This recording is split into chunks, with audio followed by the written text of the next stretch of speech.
हूँ इधर थाने में FIR करवाने हैं। पिछली रात हमारी उधर घर में चोरी हुई है। 3 मेरे मोबाइल थे, 2 ATM कार्ड था और पर्स था, 10,000 उसमें था।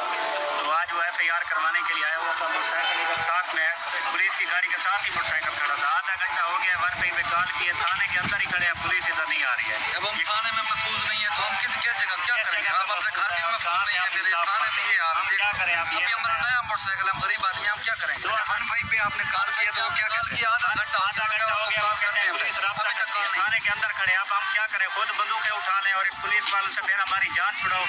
और कौन आ सकता है थाने के अंदर? किसी डकैत चोर की जरूरत है आके सामान उठाए, मोटरसाइकिल उठाए। नया मेरा मोटरसाइकिल है, थाने हूँ इधर थाने में FIR करवाने हैं। पिछली रात हमारी उधर घर में चोरी हुई है। 3 मेरे मोबाइल थे, 2 ATM कार्ड था और पर्स था, 10,000 उसमें था। तो आज वो FIR करवाने के लिए आया हुआ था। मोटरसाइकिल इधर साथ में है, पुलिस की गाड़ी के साथ ही मोटरसाइकिल खड़ा था। आधा घंटा हो गया, वन पे कॉल किए, थाने के अंदर ही खड़े हैं, पुलिस इधर नहीं आ रही है। अब हम